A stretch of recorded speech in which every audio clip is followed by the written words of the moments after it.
Hello everyone. Welcome back to STS, Science, Technology, Economy, Strategy 등을 고민하는 것입니다. 러시아의 민간 가스 기업인 노바텍이 러시아에 대한 서방 제재에도 불구하고 전쟁 이전에 계획했던 LNG 사업을 계획대로 지속한다고 선언을 했지 않습니까?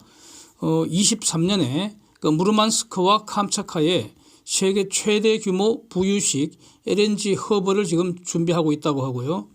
이거는 이제 대우조선이 건조해서 인도를 한다고 합니다. 적어도 4척의 아크7급 LNGC, 쉐빙 LNG 운반선이죠. 이거 인도받을 예정이라고 합니다. 그래서 이 중에 4척 중에 2척은 대우조선이 제재 이전에 거의 건조를 마친 그거 이제 인도해 준다고 하고요. 아마도 한화조선으로 인수되면서 2척 취소한다는 그런 외신 보도가 있었는데, 그러다가 또 이게 부인하는 그런 기사도 최근에 나왔거든요. 기사 내용도 같이 올리겠습니다. 아마 이와 관련된 거 아닌가 이렇게 짐작이 되고요. 다른 2척은 삼성중공업과 쯔베스다 간의 연장 공시와 관련된 거 아닌가 이렇게 짐작이 됩니다. 이와 관련해서 상당히 중요한 내용이 있어서 같이 한번 고민해 보겠습니다. LNG 트랜스시프먼트 허브라는 거, 이거 상당히 이제 재미있는 개념인데, 트랜스시프먼트 환적한다는 거 아닙니까? 환적 센터를 만들겠다 이런 건데, 먼저 무라만스크에 만든 다음에 캄차카에도 이제 준비를 한다는 겁니다. 구글 지도 석 장을 준비했는데 가운데 있는 게 야말반도이고요. 야말반도에서 무라만스크는 거기 핀란드하고 국경에 있는 그 도시 아닙니까? 그런데 그 지역은 얼음이 없고요.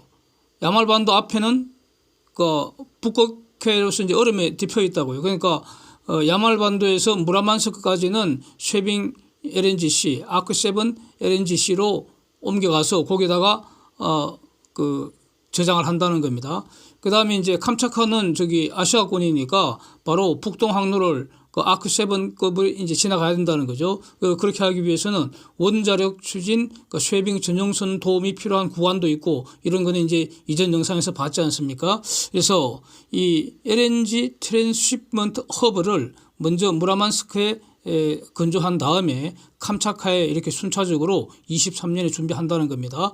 저장 용량이 한 36만 큐빅미터라니까 이 부유식 LNG 저장하는 바지선 개념입니다. 그래서 아크7 쉐빙 운반선으로 북동 항로 건너온 LNG를 환성 허브에 저장을 했다가 일반 LNGC 선박에 옮겨서 이제 아시아 지역으로 배달하겠다 이런 겁니다. 그래서 36만 큐빅미터니까 17.4만 큐빅미터급 초대형 쉐빙 LNGC 이 2척을 동시에 저장할 수 있는 그런 능력이 되는 것 같습니다.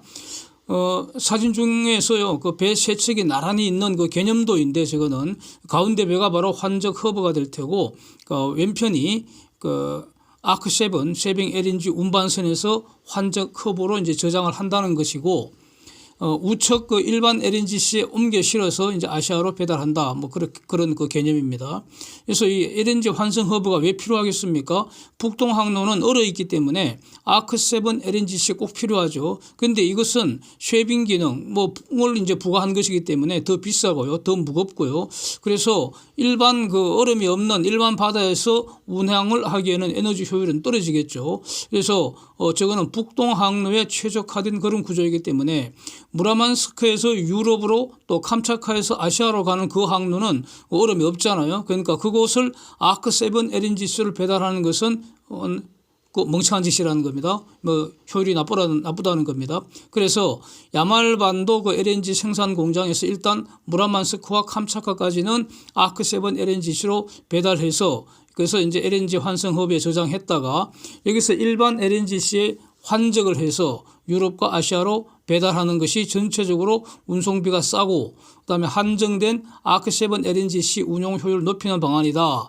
그래서 이것이 바로 노바텍의 물류 전략의 어떤 핵심 아닌가, 이렇게 정리를 할 수 있을 것 같습니다.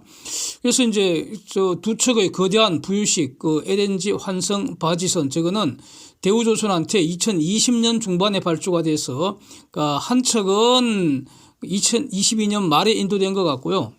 다른 한 척은 23년에 인도된다고 하이노스 뉴스가 이렇게 지금 이렇게 보도를 하고 있습니다. 서방의 제재에도 불구하고 노바텍은 하여튼 그럭저럭 꾸역꾸역 이렇게 프로젝트 계속 진행하고 있는 것으로 보입니다. 육상 설비에는 중공기업이 지금 참여하고 있고 장기적인 운용 관련해서는 일본 미쓰이도 참여하고 있다고 합니다. 그래서 차이나 커뮤니케이션스 컨스트럭션 컴퍼니가 캄차카 환성허브의 그 육상 부분 인프라 그 건설에 참여하고 있는데 대략 한 6km 길이의 그 채널 공사를 지금 하고 있다는 것이고요.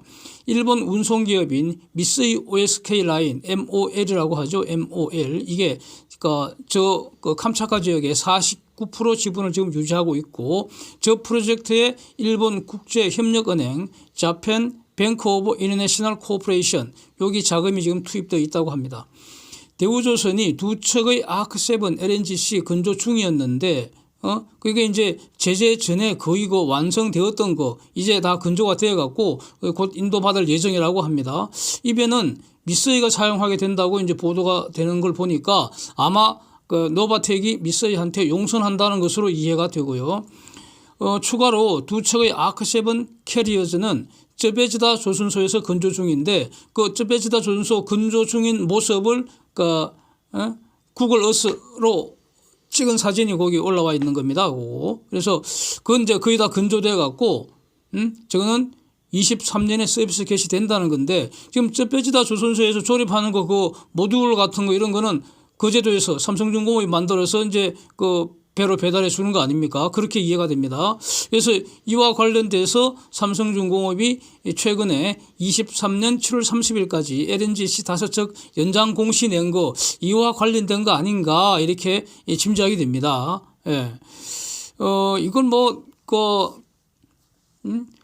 이렇게 삼성중공업 등에 문의를 한다고 해서 아마 정확하게 알 수 있고 뭐 그런 건 아니지 않는가 싶습니다. 그래서 별도로 제가 그 문의한 바는 없기 때문에 이렇게 짐작한다고 말씀드리겠습니다.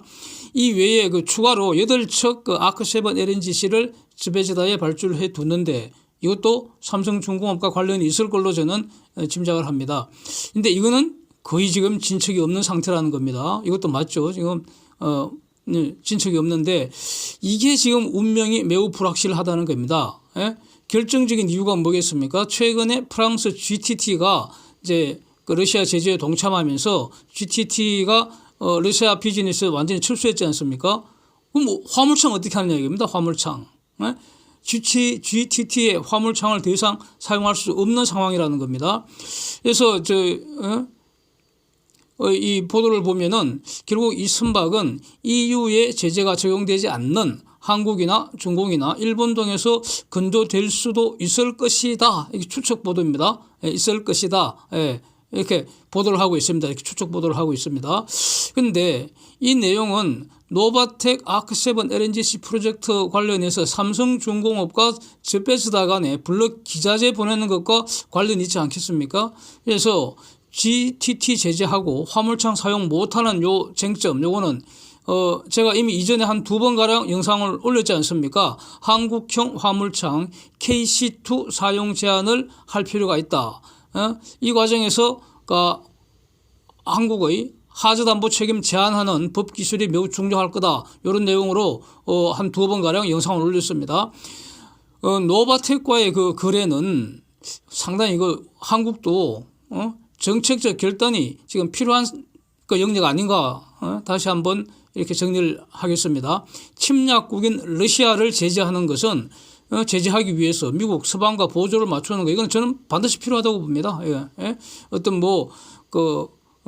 주권이나 자유무역, 자유거래 뭐 이런 것도 큰 국제 질서 안에서 허용되는 거 아니겠습니까? 뭐 저는 그런 입장입니다. 그래서 기본적으로 우리는 미국과 서방의 그 제재에 동참해야 한다는 입장입니다. 그런데 그 제재에 동참한다는 것도 한국 법과 한국 정부의 정책에 따르는 선에서 그다음에 기존의 계약을 이행하는 것, 기존의 계약은 이행하는 것이 중요하다고 저는 보기 때문에 그래서 이런 것과 조화를 이루어야 되지 않을까. 그래서 저런 어떤 그 한국형 화물창 KC2를 남은 계약에 그 사용한다 하더라도, 왜냐하면 화물창이 없으면 아무것도 할 수가 없는 상황이기 때문에 그렇습니다.